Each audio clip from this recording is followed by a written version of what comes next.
what gets me off the couch.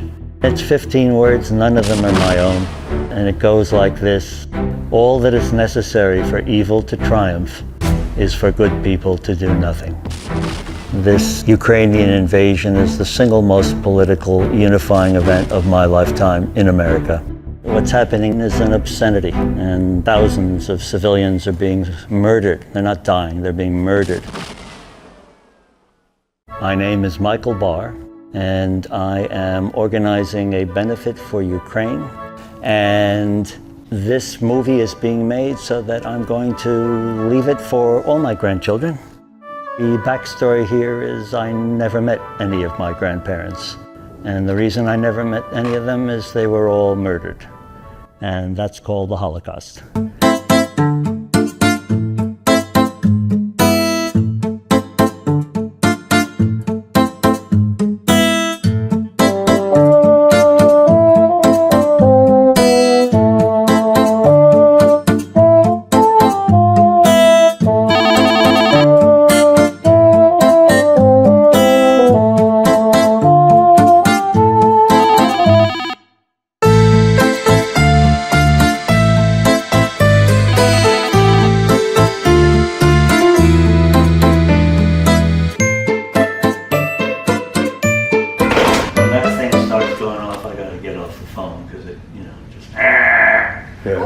Comes through the other side of my head. Michael and Martha contacted me to film their benefit for Ukraine, along with a few interviews about family history.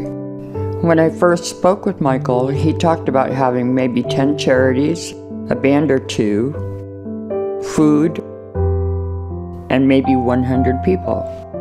This changed over time. Michael was ready to film the first interview. I still hadn't met them, and I had an important question.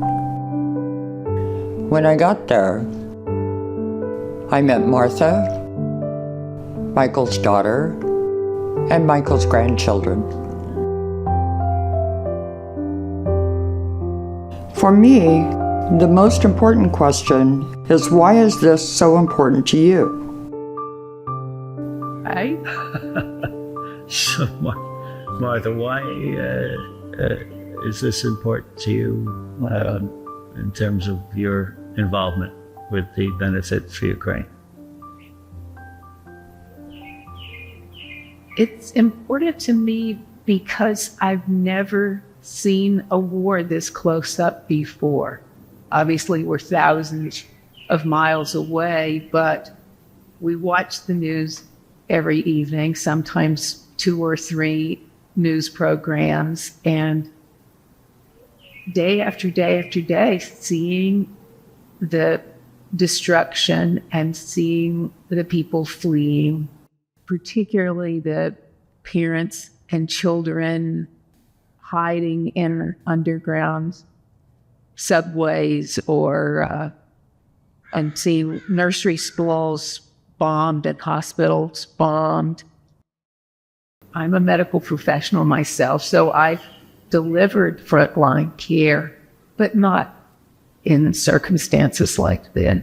And it feels like just a little step closer. So I think people attending the benefit, if it does turn out to be like what Michael's envisioning, where people can sit and chat with these folks who've either been themselves or their colleagues have been to Poland or other neighboring countries or into Ukraine itself, get the idea that their dollars are really going to where the need is.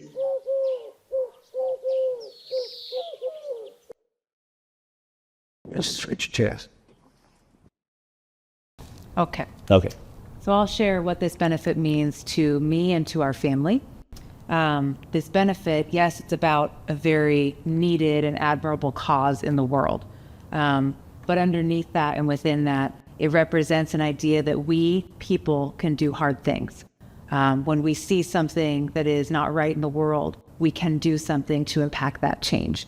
And that is something that I have learned from my father and that we have learned from my grandfather, his father, who has a line that comes up in our family a lot, which is don't be a bystander. So this benefit, while I very much hope that it raises the money that you hope it does and that raises the public awareness that you hope it does, it's already a win in my mind because it's a representation that we can be the change we wish to see in the world.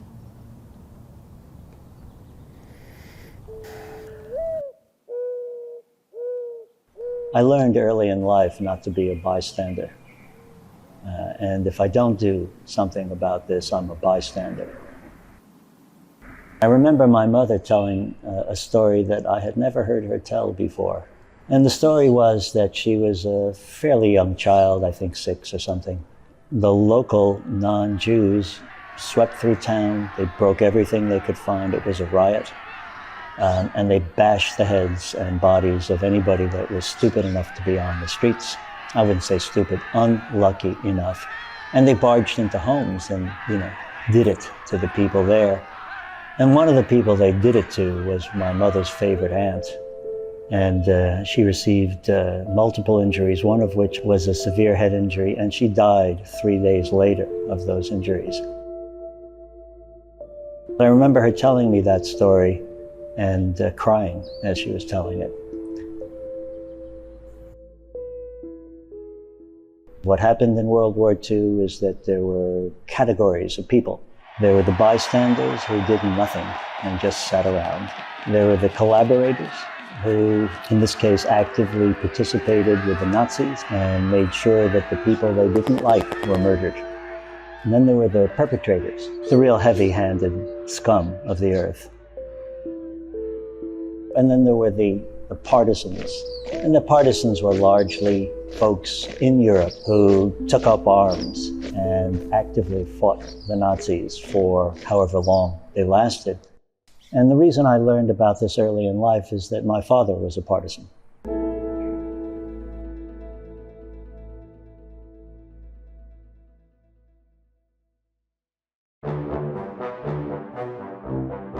The benefit is June 12th. When did you start planning it? This whole thing started on March 22nd of 2022. Ukraine had been invaded and I was pretty unhappy with sitting it out. And I sent an email to my 8 neighbors here on this little cul-de-sac. And my goal was to kind of do something like a neighborhood night out. There's 4 card tables and 100 people in the neighborhood walk by.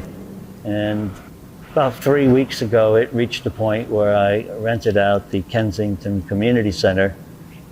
For those of you who are not familiar with the center, it's like a 3,000-foot building with a front lawn and a tiny back amphitheater. So I've leased that out. I looked up a bunch of 4-star charities and contacted them, and getting them to come to a table in Kensington, California is a lot more complicated when you have no connections, and I'm on that level, I'm nobody. That's how it got done. Part of my role was to follow those leads and see who knew whom and who could do what.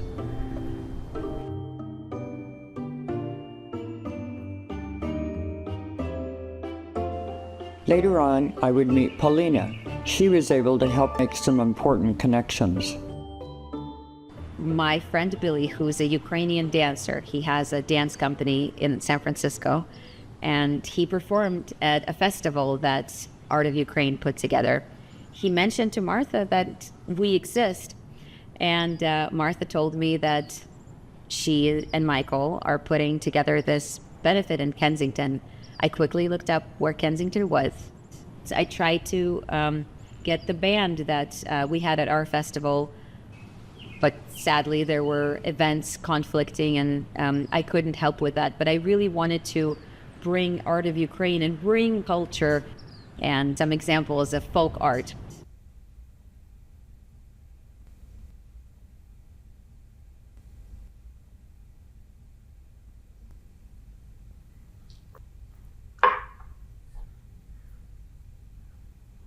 So this is the part of the filming where I talk about family history. It's somewhat difficult to talk about this, but I think it's important that it be said.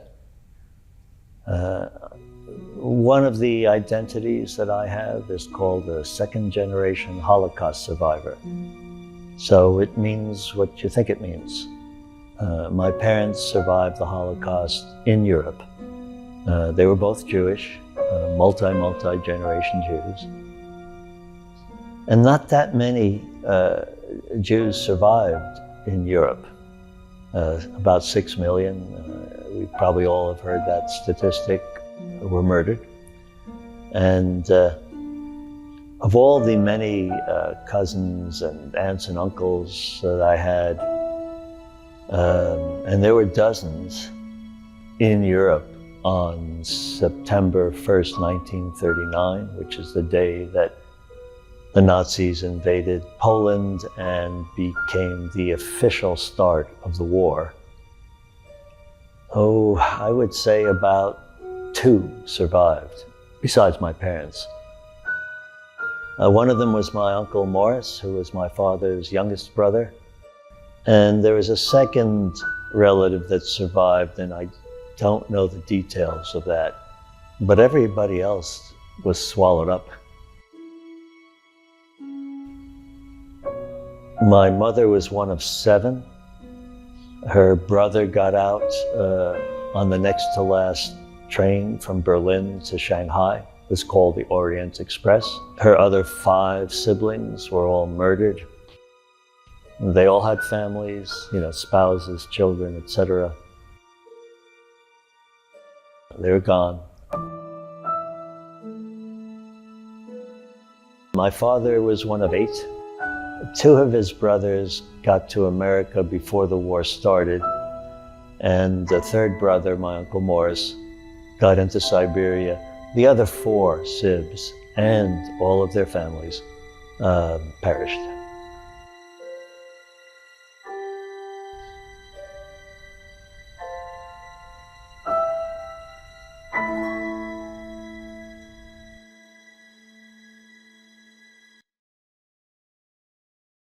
Today is May 24th, 2022.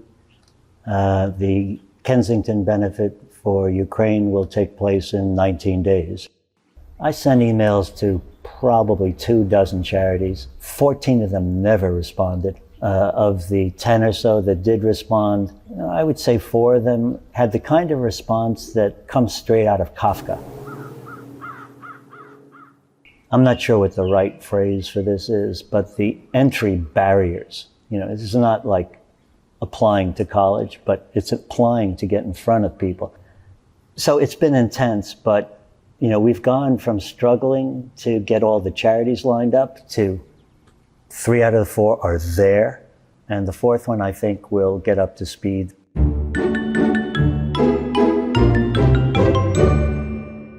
This cup was made for me by my absolutely fabulous daughter when she was no more than 4 years old. I cherish it still, as I do my daughter, who made this shirt. And what's this? I'm sorry, I need to take this. Hello. Who? Is this a gag? Da. Yet?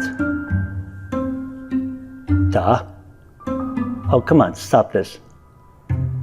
Mr. Putin, you cannot be calling me on my private phone, and you cannot be asking me if you can come to the Kensington benefit for Ukraine. You're a despot. You're not welcome here, and it would be a mistake for me to let you come. I understand what you're saying. Oh no, don't threaten me with the nerve agents on my doorknobs. Yeah, you can intimidate me, but you can't make me shut up. Look, I know. And I'm flattered that you would take time out from your busy schedule, but you can't come. I'm afraid my decision is final. Well, be that way. Well, I don't think much of your mother either. Look, this is unproductive. Goodbye. You know, it's really a nuisance that this keeps happening. I mean, the guy has no shame. What is probably apparent right now is I have a very unusual sense of humor, but I grow on people.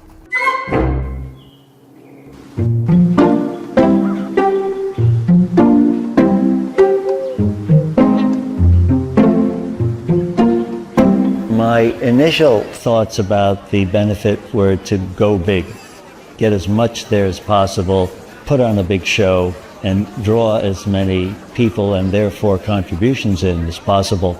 I've since reconsidered, and what I want is a smaller, more contemplative event. Anybody who is going to see on camera speaking, Okay, those are the ones. I'll take care of it. There are 4 charities, 2 dancers, 1 pianist, arts and crafts, and a little food.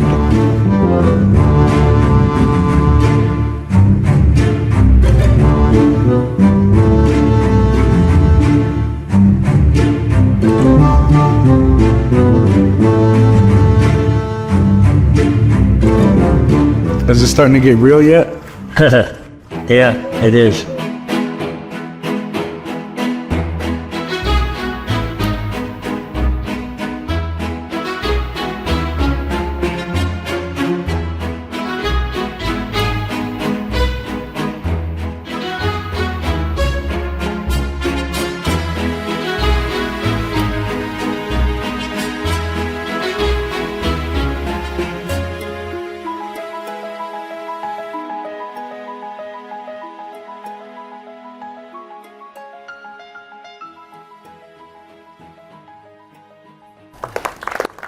I'd like to ask everybody to stand and for the Ukrainian national anthem.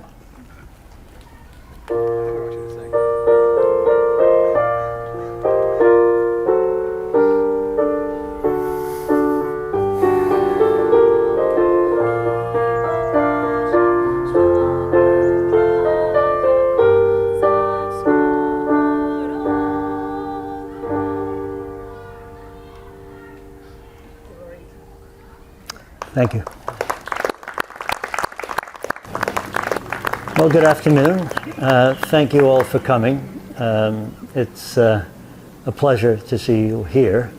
My name is Michael Barr. I've had a wee bit to do with organizing the event today.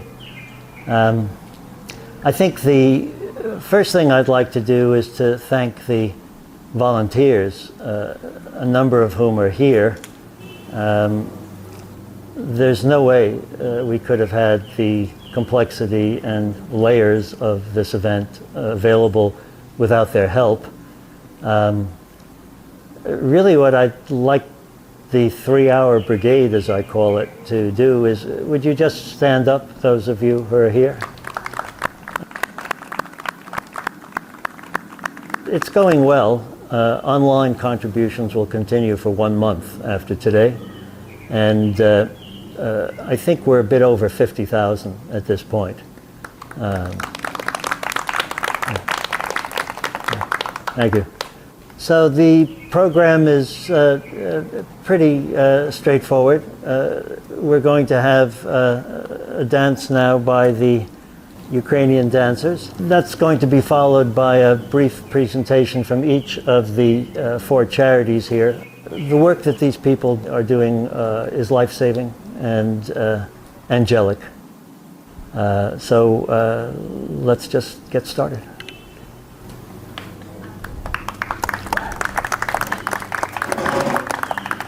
Hi there, thank you all for joining us today. As Michael mentioned, we are Billy and I'm Tatiana, this is Billy. We have been dancing, Ukrainian dancing, since we were 5 years old. We are so proud and honored to be sharing our culture with you today. And dancing in particular has been a form of activism and resistance, and it's so important to continue to preserve this culture we're so proud to call our own.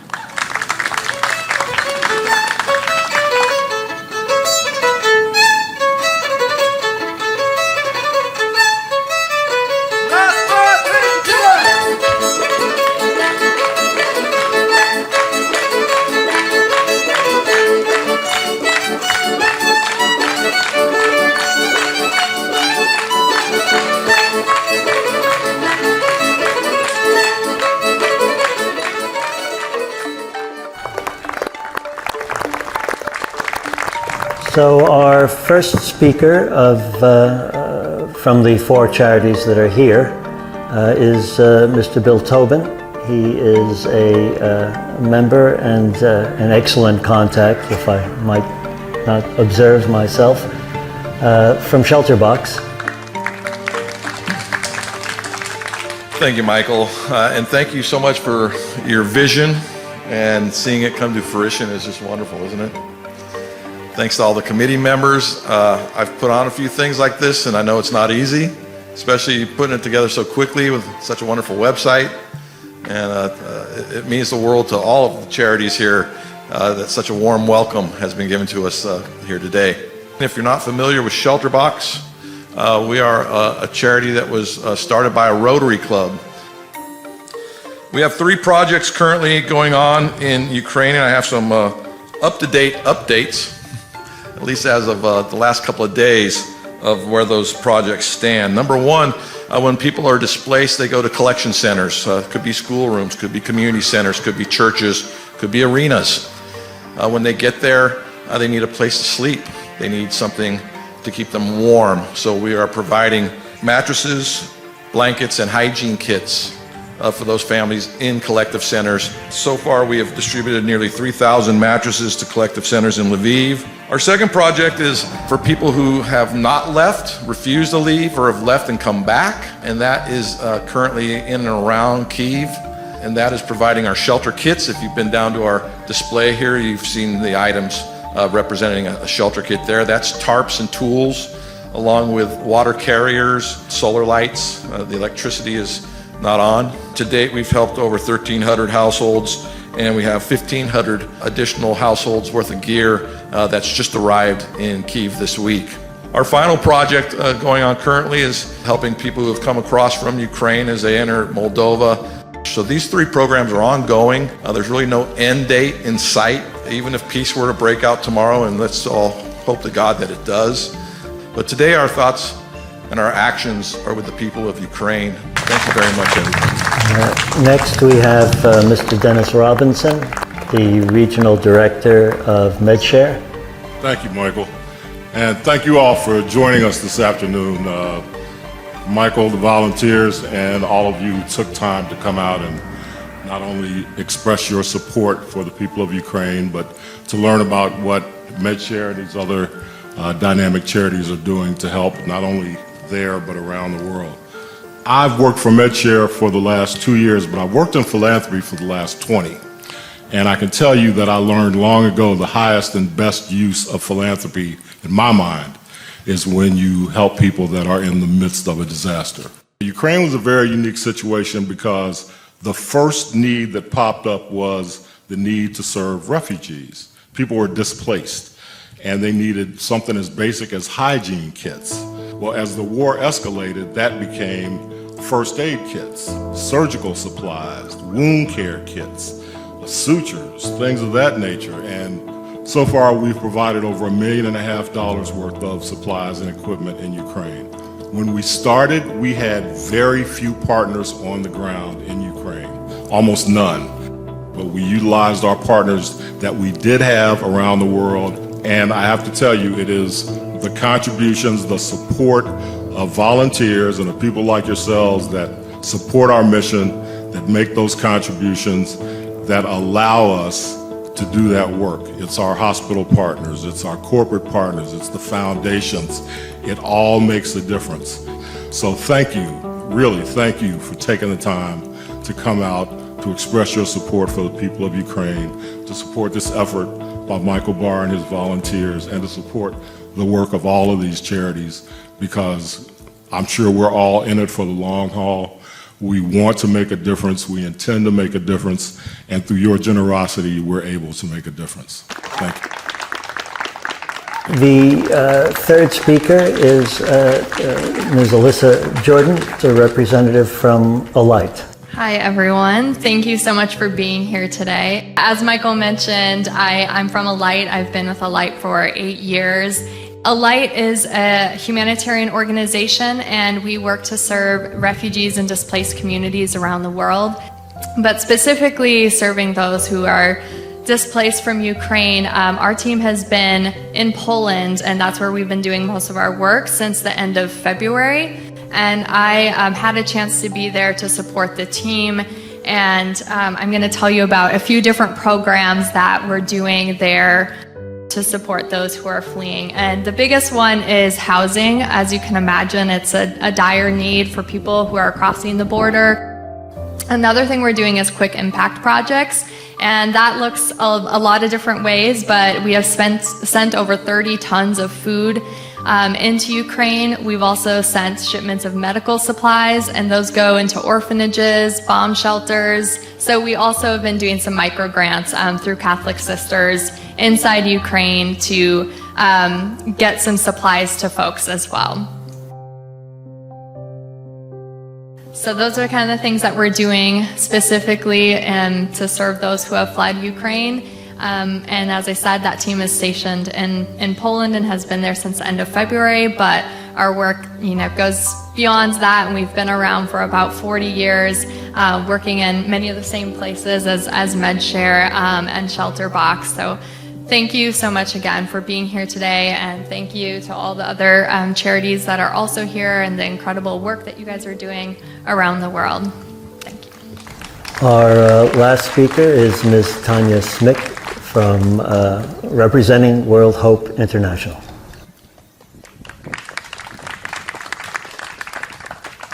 When we look at it, this is one of the largest wars since World War II. When I first heard of the bombs flying in late February, I, like many people here today, felt helpless. And I told myself that day that somehow I would help people that are affected. And a week after the war began, I messaged a man in Romania who's a friend of one of my Ukrainian friends, and he said that they need help out there. So I got on a plane and I arrived at the border, and I worked in Romania bordering Ukraine for 3 weeks, and I was one of the first responding volunteers, and I assisted directly with refugees after they passed border control. My colleagues and I helped them plan their further travel and accommodations. Some people had plane tickets and family to stay with in other countries, and some had absolutely no destination whatsoever, no clue where to go. Every day was different. My shift left to go to border control at 4:30 in the morning, and we stood outside in the winter for around 10 hours on average. And I happened to be one of the first groups of American people to be working at that border in particular. As the weeks progressed, I not only became a translator for Ukrainian refugees, but a translator for scenarios where English was necessary. Some people were crossing with their pets. One woman I helped, her cat was zipped up in her purse. They had pets in grocery bags, and this just kind of speaks to the situation that a lot of refugees are in, where they just grab what they have around them. They don't know how long they're going to be gone, and they just go.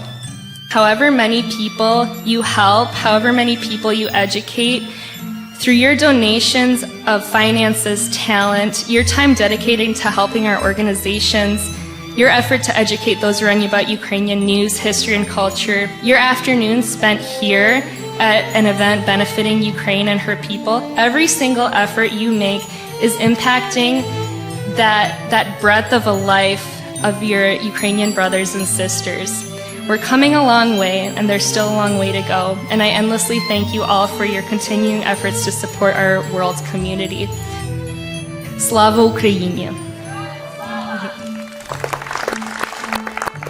I'm going to spontaneously add a very brief presentation from Ms. Polina Krasnova from the charity Art for Ukraine. And I just wanted her to be able to say a few words here.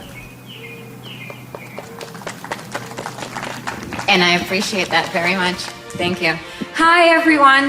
My name is Paulina. I'm a Ukrainian woman.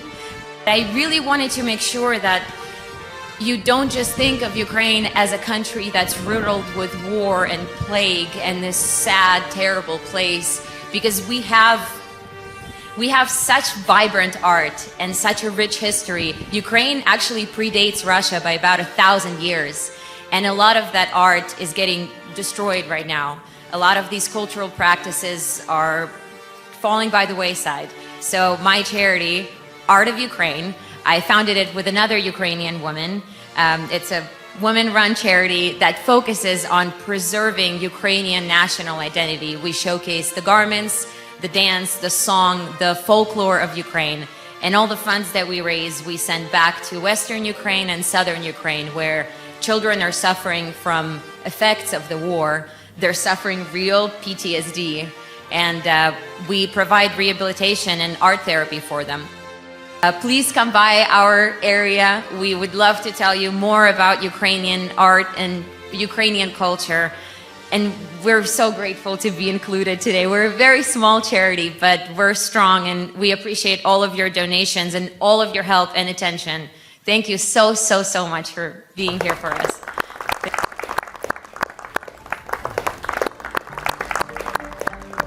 This concludes the presentation part of the benefit. For those of you who are not suffering hypothermia, you're welcome to join us for a little bit on the front lawn. I think that all of you have donated by your presence, so I hope everybody picks up one of these Mensch buttons before you go. I'm very proud of these buttons. I designed them myself. Seriously though, it's a privilege to be able to do something like this. Thank you. So thank you for being here, and welcome.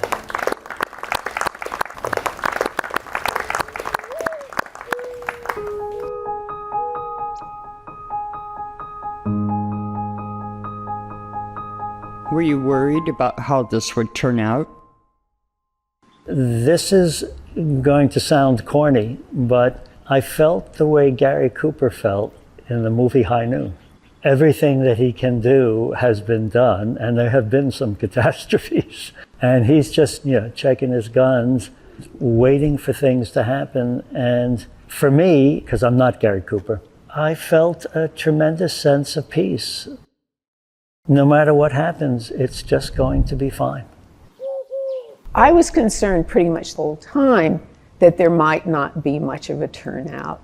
I knew from early on that there was another event in San Francisco. Actually, two. On the same day. I knew about the first one because the band that we wanted was playing already at that event. And I didn't know how well our community would turn out. Both of you have been active in various causes. Why did you choose Ukraine? Well, I can say something about why I decided to do it. So I was watching the news, and Zelensky got on, and he said what is now a famous thing, and the U.S. was offering him safe passage out, and he said, I don't need a ride, I need ammunition. And the second I heard that, coupled with my outrage, that was it. Michael's role was to organize the event. Martha had a different job. One of my roles was to help create the t-shirts and the gifts that we had for people. And because we were hoping for a couple of hundred people, and we've got a lot of t-shirts and buttons and bags and gifts, cards and things still in the house, and we're slowly but surely getting those to people who want them and will use them. And I actually don't mind the reminders, but we have a few too many.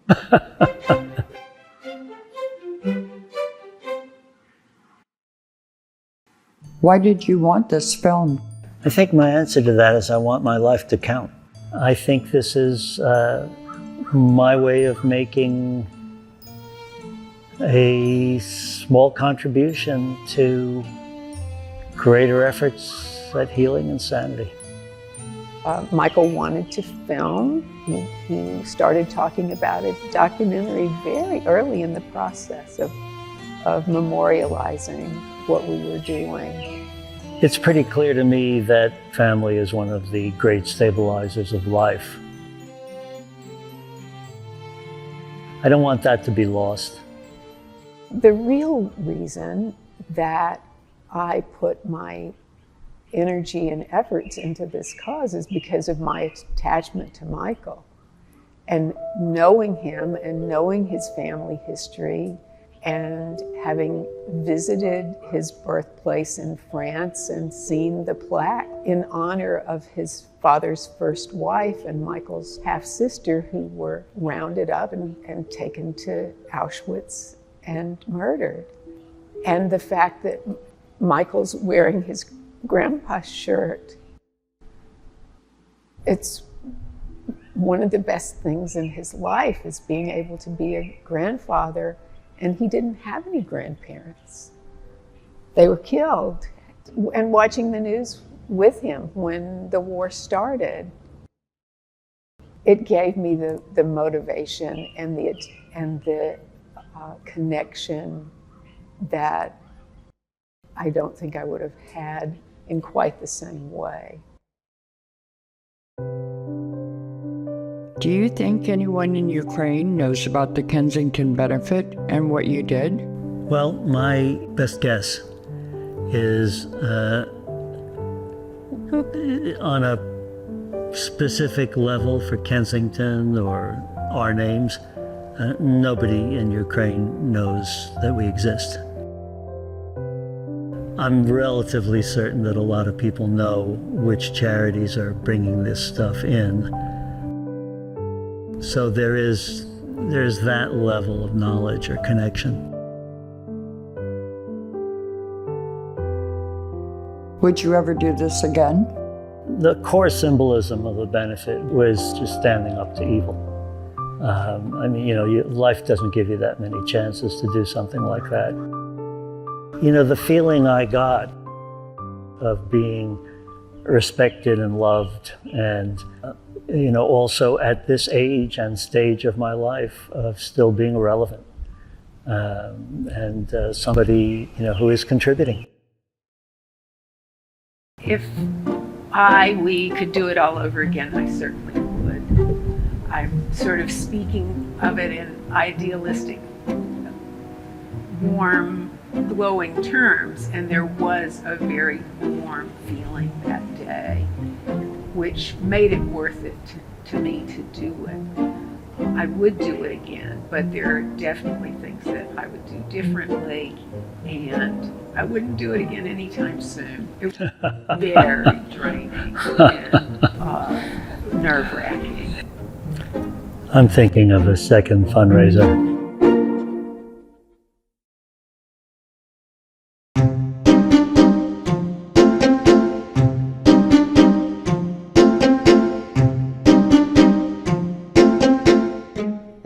After the event, Michael thought it would be helpful to have a discussion with some of the volunteers reflecting on their experience.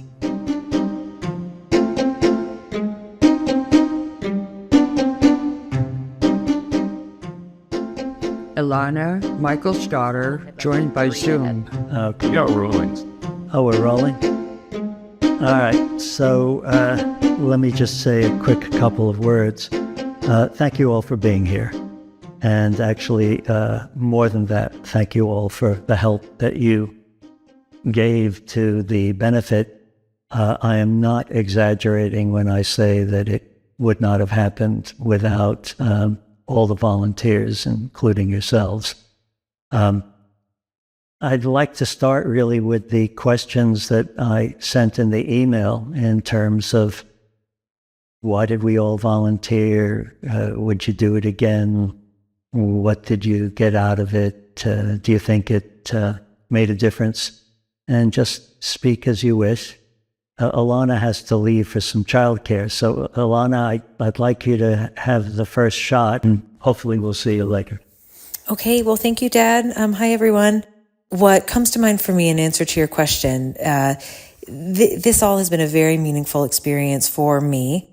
Our personal family history. I am, for those that may not know, a third-generation Holocaust survivor, and thus being able to contribute in a minimal but meaningful way that I could, and being able to model for my children, Dad, your grandchildren, what it means in the current day to be an activist and an ally for others in our modern world facing just devastating humanitarian crises.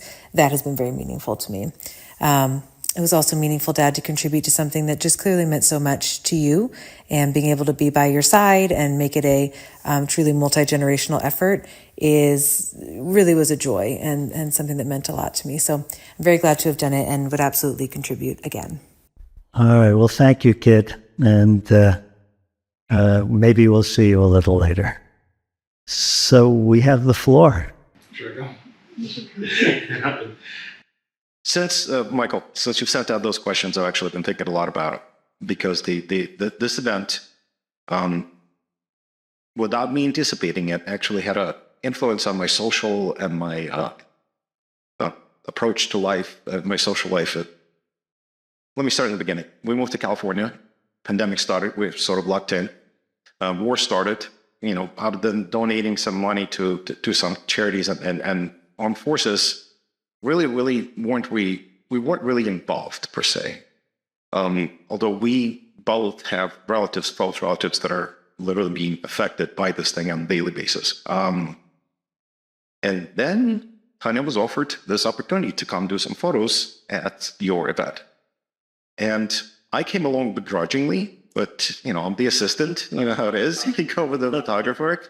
And I saw, with the event, I saw the real people here in America caring about this thing, really caring about it. And it touched me deeply. I'm not getting emotional even talking about it.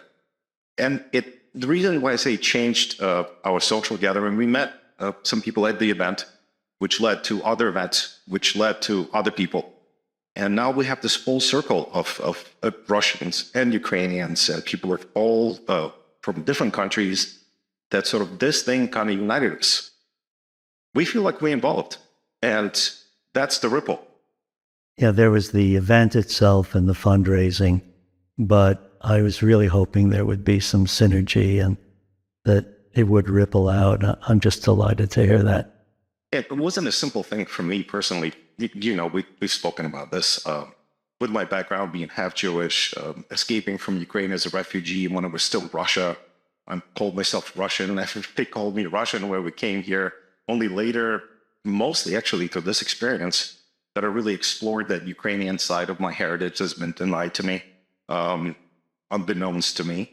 It was difficult. Some of these things were very difficult because, again, that dichotomy, you know, the two sides of my life, the one being Ukrainian, the other one being the people Ukrainians kicked, you know. It was soul-searching couple of years. It was difficult to come together with it, but we had some good conversations on the topic, and just, yeah, thank you. It was a really wonderful experience with long-lasting, profound effect. I was thinking, I was just trying to find a way to support Michael and kind of the cause, and so I didn't have much of a sense of Ukraine or the purpose of it. And then the people that I met at the benefit, they had an impact on me in terms of kind of educating me about what was happening and kind of their feelings about it. And it started to take on a life of its own. And I think that's one of the mission of such events, that we're not only gathering money for Ukraine, we also creating awareness. And more people will know about Ukraine, more people will know about struggles Ukraine has, and more people will eventually help. I appreciated Michael reaching out to me because I've often asked myself what I personally would have done had I been of age in those times. And I'd like to think that I would have done at least something, not just stood by. And I appreciated the opportunity to contribute in some, in my mind, very small way, but still productive way to easing conditions. I don't think it was small. I mean, we can argue that. Yeah, but you were the chief researcher, and as a result of your efforts, you put us in touch with most of the people that wound up performing, supporting, etc. I just don't have the skills to do that. Well, I appreciate the kind words. As I told you at the outset, I'm a computer guy. Anything I can do with people, not so much. So anything I can do sitting in front of a computer, I'll be happy to do. The ability to offload, delegate stuff here and there was absolutely crucial, because for myself and Martha, it was 24/7 for a couple of months, and it just enabled, various layers to happen that we could not have done otherwise. We're all back at it.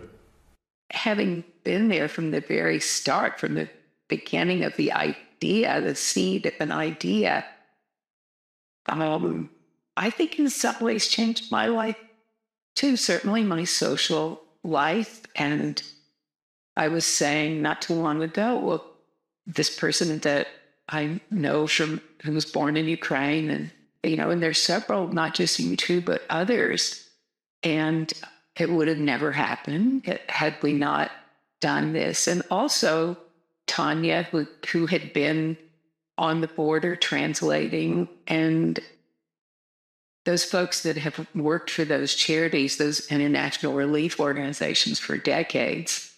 I think a lot of us appreciated having a conduit to jump in. We were watching what was going on politically in the world without knowing what to do or how to kind of lend a hand or offer support. And so this benefit really fulfilled that need. It gave us kind of a way to get involved, following kind of your energy and kind of your kind of making it happen. It just took on a meaning unto itself. So that was really helpful. And you were talking, Jack, about your skills, about your computer skills, and some of my skills was visual art. And I also did a fair amount of networking and calling people, and that person led to another person. And your former photography teacher is a friend of mine, and that's how I made the connection with you. She said, "Oh, I have a Ukrainian student." I'll talk about these buttons, because I remember very well when I saw it. These were clever, just in case the camera doesn't catch. The word that's written out here is mensch, which is a Yiddish word for man who does the right thing, right? I think it's a combination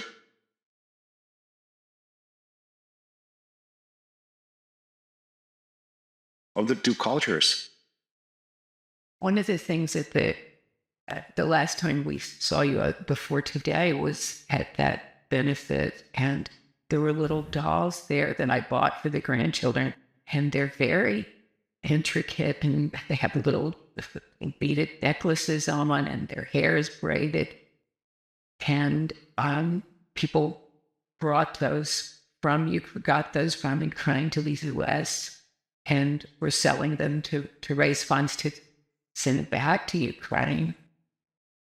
And they had shirts with that are very similar to the garments you're wearing. And I told my granddaughter, a little boy who lives very far away, made the stuff. And those ties across generations, not just the past generation that Michael has referred to so much, his parents and his grandparents whom he never met, but these generations that are following. It turns out some of my ancestors are from what is now part of Ukraine. I can't remember the town. Again, I feel like I'm coming full circle, paying back in some very small way the opportunity that my generation had, because my ancestors took the huge leap to come to this country. Well, it continues the family's legacy. And I think that's immensely important. I see it in my grandchildren already. Resolving this is going to be more than just defeating Putin on the battlefield. It's going to be building on it to see that it doesn't happen again, fomented by some other crazy dictator 30 years from now. Where is all this leading for the people of Ukraine, for the country of Ukraine? What is kind of the hope at the end of the tunnel? What's the light that is there? And I have no idea. Yeah, it's like I just kind of hope that Russia leaves. So I don't recall last time Russia voluntarily left anywhere. So let's hope Russia leaves, but it's Afghanistan, maybe? Voluntarily, really? How many? Doesn't voluntarily. Yeah. Hope is destruction of Russia's ability to fight war in the immediate future. That's why the whole world, I think, is supporting Ukraine. And I think EU and NATO membership with realistic, proper goals. That's what I think. Is there a well-defined national boundary for Ukraine that could be restored? I think when Soviet Union fell apart, the borders that appeared at that time were quite reasonable. And I don't remember after Soviet Union falling apart, parts of Ukraine saying, no, we want to go back to, we want to be Russians again. I think, though, that there's an additional thing going on, probably several. But Russia, and many nations do this, has been practicing what is called Malthusian politics for a long time. Thomas Malthus, posited the theory that basically if you expand your population, you win. And what Russia has been doing is moving a lot of Russians into eastern Ukraine. They've been doing the same thing in Latvia, etc. And it's Malthusian. You move enough people in there, they have their allegiances, and after a while, as Putin has done, you claim you're defending Russians who are being the victims of genocide, that piece of propaganda. So I think that that's one of the things that Ukraine is up against. So I think you will find some supporters of or people who like Putin, and maybe on political and ideological sense, whatever. But I think if you ask an average person in those areas where we would say that there are some people go both ways, in 10 years, do you want to live in Europe like Poland? like they do in Russia? I think the overwhelming majority would say, you know what, that the EU stuff sounds pretty good. That even that NATO stuff, give me some of that.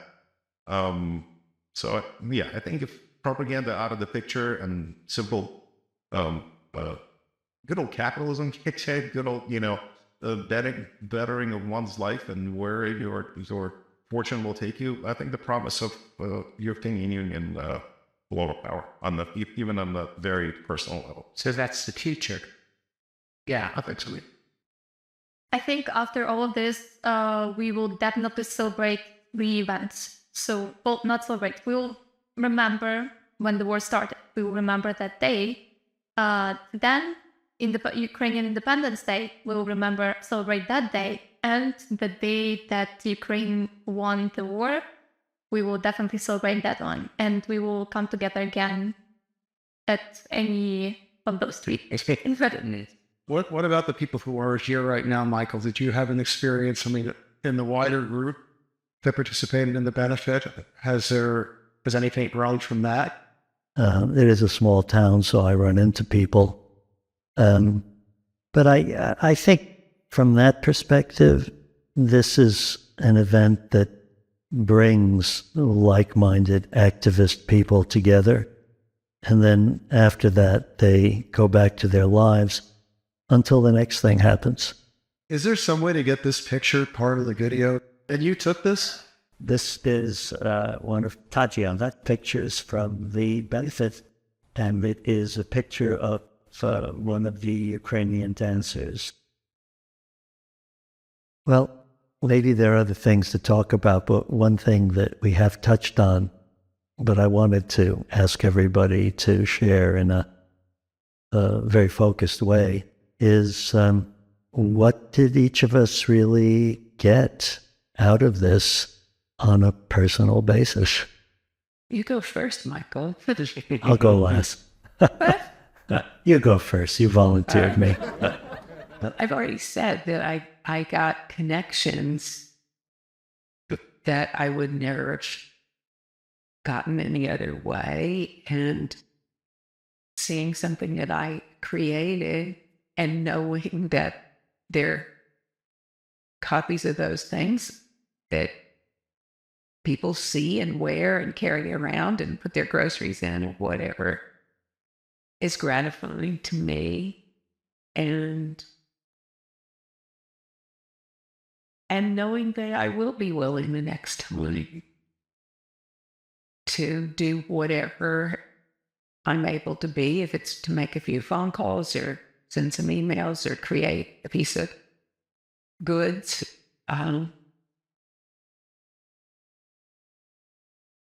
Yeah, if there's agency in it to be able to take an action for the good, because there is so much evil and wrongdoing, to be part of the other side and active. I felt the same way. There was a connection. And then in addition to the connection, I felt good. I just had this kind of feeling of empowerment or agency. I like that term. It just felt good to be involved. We are still in contact with Tatiana, who is a dancer. We went to many of her shows. And Paulina, we were working together too. And we were coming to her events a lot. And another thing that I got from this is support. Because I know if we were to do something like that, I will have your support. If you will do something like that, other benefits, you have our support too. It was like getting in contact with the old forgotten friend whom I almost forgotten that I was friends with.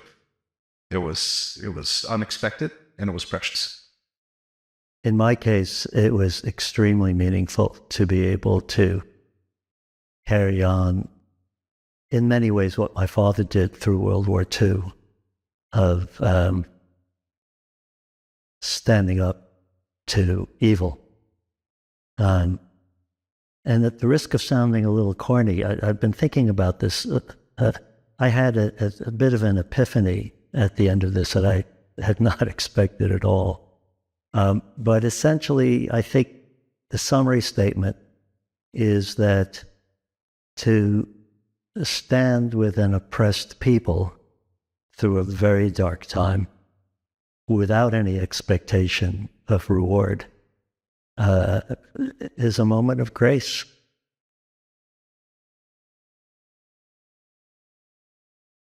Yes. And I think we all deserve some credit on that level.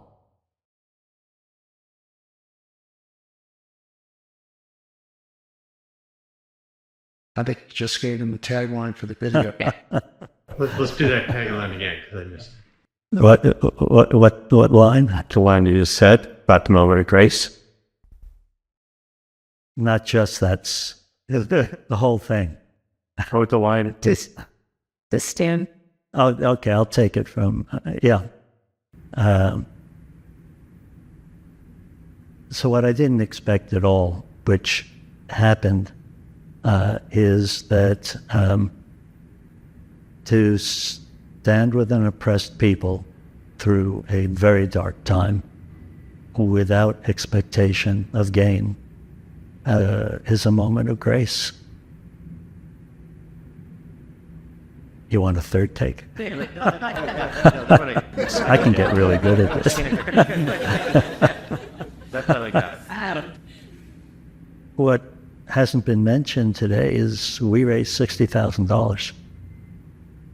The day of the event, we raised some money, but all that lead-up work and the publicity led to that level of donation. And to go back to one of the email questions, do you think anybody in Ukraine knows what we did? I have no doubt I don't know how many, but there are a number of people whose lives were affected in a positive way, in some way.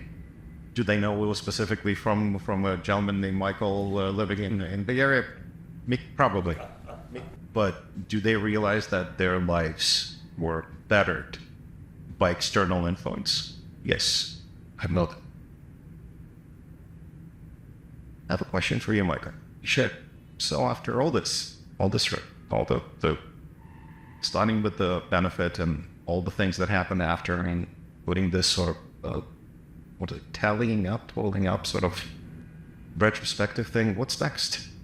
Yeah, I thought about this a bit, and Daniel Ellsberg just died. He was the very famous activist that put out the Pentagon Papers in the Vietnam War.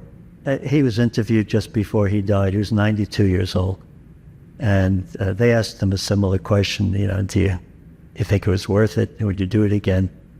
And what he said, which I resonated with, was that, and I'll put it in the context of what we did, this is a very, very small piece of a much, much larger movement. But without those small pieces, the larger movement doesn't happen. And the other thing that it comes out of me personally when you ask the question is, I'm not done yet. Any last comments? Okay, it's a wrap. Here's the Here he is. Yeah. So who wants some mensch buttons or a t-shirt? Or some bagels, or some bagels, or some or a pound of wok. How do we get a picture like that? Michael and Martha wanted the benefit for Ukraine filmed and photographed.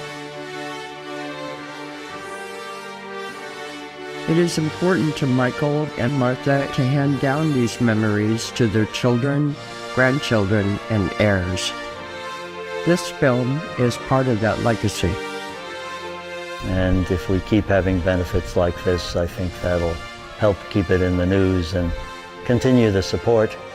Even if Ukraine throws the Russians out in the next 16 hours, the extent of human damage and infrastructure damage and so on and so forth is going to take at least 4 decades to get back up. So that's part of what I'm thinking. Keep looking at the camera. I was looking. Okay. It looked like you drifted off.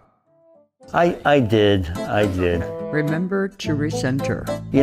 Clark Gable could do that pretty well. I'm going to start watching Gone with the Wind this There weekend. you go. Is this being recorded? See, I want this as an outfit. I know what I want at the end of on the credits. I've got it already shot. Okay.